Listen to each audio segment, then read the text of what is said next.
तर हे बघा गाईज, आपला झटपट असा नाश्ता रेडी झालेला आहे. हा बघा, हे बघा, हे आपले भाज्या, तांदळाचं पीठ वगैरे करून हे पोळे बनवले आणि आपली शेंगदाण्याची चटणी. तर नक्कीच गाईज, तुम्हाला जर नाश्ता आजचा आवडला असेल ना, तर नक्कीच सबस्क्राईब करा. सबस्क्राईब करायला विसरू नका आणि लाईक तर पहिला करा. तर चला, बाय. चला, आपण झटपट नाश्ता बघतोय सकाळचा. आहे बघा, कोबी घेतली, गाजर आहे थोडा, एक मिरची, शिमला आणि हे घेतलं मक्का, आणि हे आपण एक बटाट घेतला, तो पाण्यात ठेवला आहे भिजत, म्हणजे मग काळा नाही पडणार म्हणून पाण्यात ठेवले. तर ही झटपट रेसिपी आहे आपली. तर चला, नाश्ता आहे सकाळचा.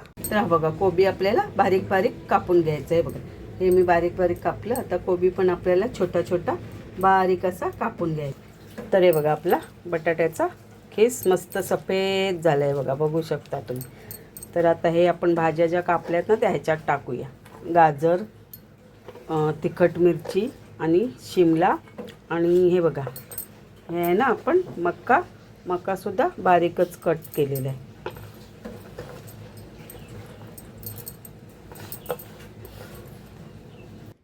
तर हे बघा, आपण हे काळे तीळ टाकतो ह्याच्यामध्ये आणि थोडासा मसाला टाकतोय, थोडा ओवा टाकला, थोडा आपल्याला चिली फ्लेक्स टाकायचं आहे. हा बघा, थोडा आपल्याला ऑर्गॅनो टाकायचं आणि मीठ टाकून मी हे सगळं आता मिक्स करून घेतो. हे बघा, आता मीठ टाकलं. तर हे आपल्याला सगळं मिक्स करून घ्यायचं. तर हे बघा, ह्याच्यात आपल्याला तांदळाचं पीठ टाकायचं आहे. हे जेवढं तांदळाचं पीठ ह्याच्यात मुरेल ना, तेवढंच आपल्याला टाकायचं. 2 चमचे झाले, हे झाले 3 चमचे, आणि हा 4 चमचे. 4 चमचे घेतलेत मी. आता बघते, कालवून बघते किती मुरते पीठ ते, आणि मग लागलं तर परत आपण टाकू ह्याच्यात. हे बघा, 4 चमच्यामध्ये आपलं पीठ, हे एक सारण रेडी झाले. तर ह्याचे ना, तुम्हाला जर बॉल करायचे असतील नाही बघ, तर असे ना बॉलसुद्धा करून तेलात सोडू शकता. पण मी ह्याचे बॉल नाही करणार आहे, तेलात पण सोडणार आहे. ह्याची वेगळीच मी रेसिपी बनवणार आहे. तर ती कोणती रेसिपी मी बनवणार आहे ते तुम्ही नक्कीच शेवटपर्यंत बघत राहा. बघत राहिलं तर तुम्हाला शेवटपर्यंत जे मी काय बनवलं ते माहिती पडेल. हे बघा, आता थोडंसं मी दही घेतलं, ते पण दही याच्यात आपण टाकूया. दही टाकल्याने कशी अजून मस्त छान, अजून छान चव येईल.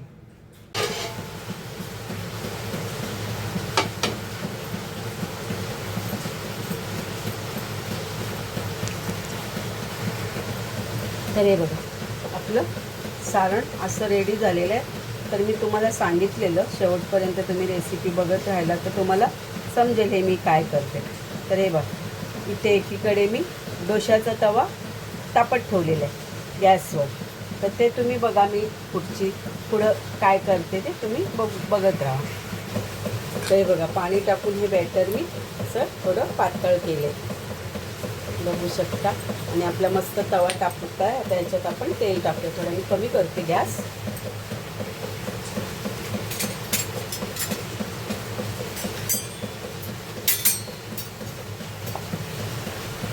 पण ह्याच्यात आता तेल टाकूया.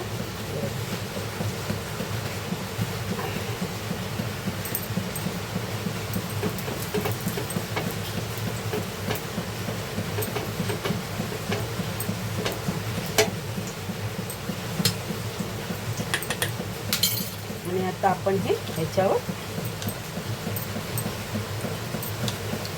बॅटर हे बनवलंय ना, ते आपण ह्याच्यावर असं टाकूया. बघू शकता तुम्ही.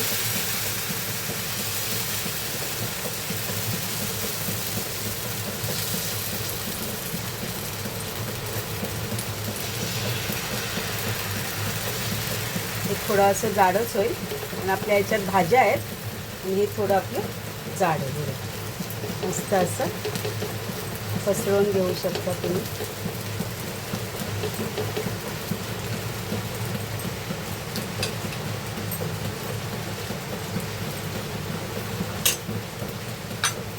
गॅस मी फास्ट करते. तर ह्याच्यावर वरती आपण थोडं तेल मारूया. थोडं असं मी ह्याच्यावर तेल मारते, आणि आपल्याला हे पलटी करायचं, थोडं शिजून द्यायचं, गॅस कमी ठेवायचा आणि हे पलटी करायचं आपल्याला. हे बघा, बघू शकता मी हे पलटी केली.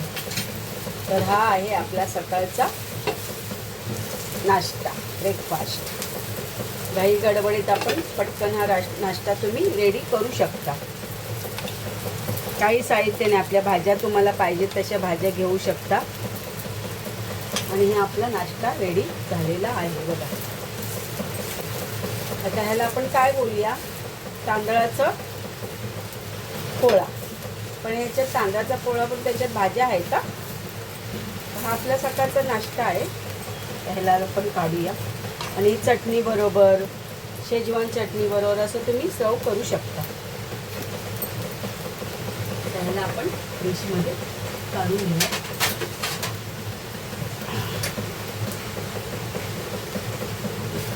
छान असा वरती झाकण दिलेला मी, आणि आपल्या भाज्या कच्च्या आहेत ना, त्या शिजायला पाहिजे. हे बघू शकता तुम्ही, आपल्या भाज्या पण छान अशा शिजलेल्या आहेत. भाज्या शिजण्यासाठी काय करायचं, आपण ना गॅस कमी ठेवायचा आणि ना वरून झाकण द्यायचं, मग त्या भाज्यासुद्धा आपल्या शिजल्या जातील. बघू शकता तुम्ही. तर आपण परत दुसरा टाकू. तेलसुद्धा याला कमी लागते. हा बघा, मी दुसरा टाकला तर ह्याच्यावर ना झाकण देते आणि गॅस ना मीडियम करायचं. थोडा मीडियम गॅस केला ना, मग ते आपल्या भाज्या शिजल्या जातील.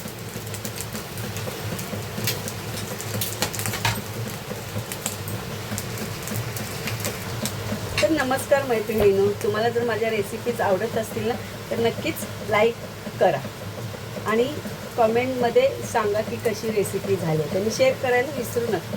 आणि जर तुम्ही बेल आयकनचं बटन त्वरित दाबलत ना, तर तुम्हाला माझ्या रेसिपी पहिली तुमच्याकडे नोटिफिकेशन येईल. सॉरी, मला बोलायला जमलं नाही. तर हे तुमची रेसिपीची माझी जी व्हिडिओ आहे ना, ती पहिला तुमच्याकडे. म्हणून प्लीज सपोर्ट करा आणि आपल्या चॅनलला सबस्क्राईब करायला विसरू नका.